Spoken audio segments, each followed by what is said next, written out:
নমস্কার বন্ধুরা, welcome to my channel. তো চলে এলাম আজই খুবই গুরুত্বপূর্ণ বিষয় নিয়ে একটা আলোচনা করতে। তো কলকাতা নাইট রাইডার্সে কিন্তু আগামীকাল প্রথম ম্যাচ হয়ে গেছে বন্ধুরা। তো সেই ম্যাচ নিয়ে কিন্তু আজকে আমি আলোচনা করতে এসেছি। তো তুমি যদি কে ফ্যান হয়ে থাকো অবশ্যই চ্যানেলটিকে নতুন হলে সাবস্ক্রাইব করে দিও এবং ভিডিওটিকে করে দাও একটা লাইক ছোট্ট করে। তো এবার যদি ম্যাচের কথা আসে, ভাই রাসেল কিন্তু পুরোনো ফর্মে ফিরে এসেছে। তো আমি আজকে সেই রাসেলের রূপটা 2019 সালে কিন্তু দেখতে পেয়েছি। সেই যে মারার টেকনিক, সেই যে মানে একটা এনার্জি, সেই এনার্জিটা কিন্তু যেটা 2019 সালে তিনি বিধ্বংসী ফর্মে ছিলেন, তো সেই ফর্মে কিন্তু ফিরে এসেছেন। তো প্রথম ওভারঅল ম্যাচের কথা বললে যেখানে কিন্তু চমক ছিল, যেটা কিন্তু আমাদের প্রেডিকশন মেলেনি। তো প্লেইং 11-এর প্রেডিকশন মিলে গেছে খালি একটা জিনিস বাদে। তো আমি বলেছিলাম নয় মনীষ পান্ডে নয় রমনদীপ সিং, আমি মনীষ পান্ডেকে রেখেছিলাম। তো কিন্তু কলকাতা রমনদীপ সিংকে খেলিয়েছে। আর এইটা তো মানে একটা কমন বিষয়। তো আমি দুজনকে রেখেছিলাম, একজন কিন্তু মানে চান্স পেয়েছে, আমি মনীষ পান্ডেকে রেখেছিলাম। তো যাই হোক, তো রমনদীপ সিং কী করেছে তার কথা পরে বলবো। এবার যদি যেটা আশ্চর্য মতন মানে বিষয় বলা যায়, তো যেটা আমরা কেউই এক্সপেক্ট করিনি, সেটা হচ্ছে মানে ওপেনিং।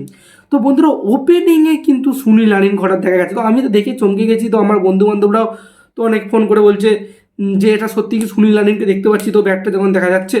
তো অনেকেই আমরা সত্যি অবাক হয়ে গেছি সুনীল নারিনকে।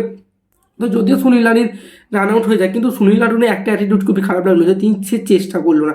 মাঝখানে যখন ব্যাগে চলে গেছে, যে মানে সুনীল নারিন যদি একটু জোরে ছুটতে যেত, কিন্তু যে থ্রো ইট করছিল সে কিন্তু প্রেসারে পড়ে গেলে হয়তো ডাইরেক্টলি নাও হতে পারতো, তো সিচুয়েশন অন্য কিছু হতে পারতো। তো যাই হোক, সুনীল নারিনকে কিন্তু এই অ্যাটিটিউডটা ঠিক করতে হবে। তো সুনীল নারিনকে ওপেন করানোর যে কতটা ভালো সিদ্ধান্ত জানি না, তো আশা করি গৌতম গম্ভীর যেখানে সিদ্ধান্ত নিয়েছে ভালোই হবে। তো তারপরে যদি বলা যায় ফিল্ড সল কিন্তু পরপর 3টে বলে 3টে 6 মারে।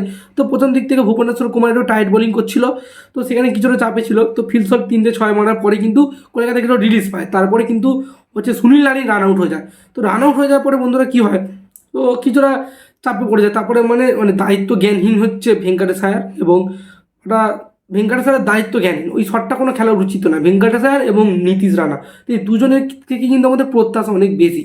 তো দুজনকে কিন্তু মিডিল অর্ডারটা কিন্তু সামলাতে হবে। তো এই ম্যাচে যা হয়েছে হয়েছে, পরের ম্যাচে কিন্তু কলকাতাকে নজর দিতে হবে এবং তার সঙ্গে গৌতম গম্ভীরকেও নজর দিতে হবে। এবং তারপরে যার কথা শ্রেয়াস আয়ার শটটা কিন্তু ভালোই খেলেছিল। তো প্যাট কামিন্স অত্যাধিক লম্বা, তোমরা জানো হাইট একটু বেশি, তার জন্য লাফিয়ে কিন্তু ক্যাচটা ধরে ফেলে। তো শ্রেয়াস আয়ার কিন্তু যে খুব খারাপ শট খেলেছে সেটা কিন্তু নয়, তো শটটা কিন্তু ভালোই খেলেছে। তো কিছু করার নেই। তো শ্রেয়াস আয়ারকে একটু দায়িত্ব নিয়ে খেলা উচিত ছিল। তারপরেই যে আসে ভাই রমনদীপ সিং। তো রমনদীপ সিং এসে কিন্তু আস্তে আস্তে খেলাটা ঘুরিয়ে দেয়। অন্যদিকে কিন্তু মিচেল স্টার্ক কি বলবেন, সরি, এই ফিল সল্ট। তো ফিল সল্ট কিন্তু নিজে খেলাটা ধরে ধরে যাচ্ছিল, তার মধ্যে 50 করে।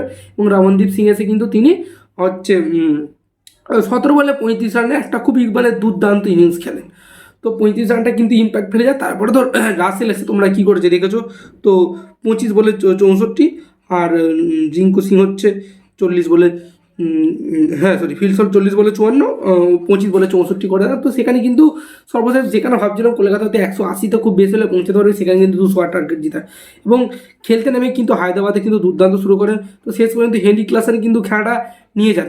এবং সবচেয়ে বিষয় আজকে কলকাতার সবচেয়ে খারাপ জিনিস সেটা কি লেগেছে, সেটা হচ্ছে মিচেল স্টার্ক কিন্তু প্রায় 50-এর উপর রান খেয়ে গেছে। কিন্তু এইটা কিন্তু ঠিক করতে হবে কলকাতাকে। ওভারঅল কিন্তু ভালোই হয়েছে। সুনীল নারিনও দুর্দান্ত বোলিং করেছেন, তিনি তার বোলিং পারফরমেন্স দেখিয়েছেন। 19 রান দিয়ে 1 উইকেট নিয়েছেন 4 ওভারের বিনিময়ে। তো এছাড়া হর্ষিত রানা কিন্তু 4 ওভারে 3 রান দিয়ে 33 রান দিয়ে 3 উইকেট নিয়েছেন। তো যে কথাটা বলছি, হর্ষিত রানা কিন্তু তিনি কলকাতাকে জিতিয়ে ছাড়লেন।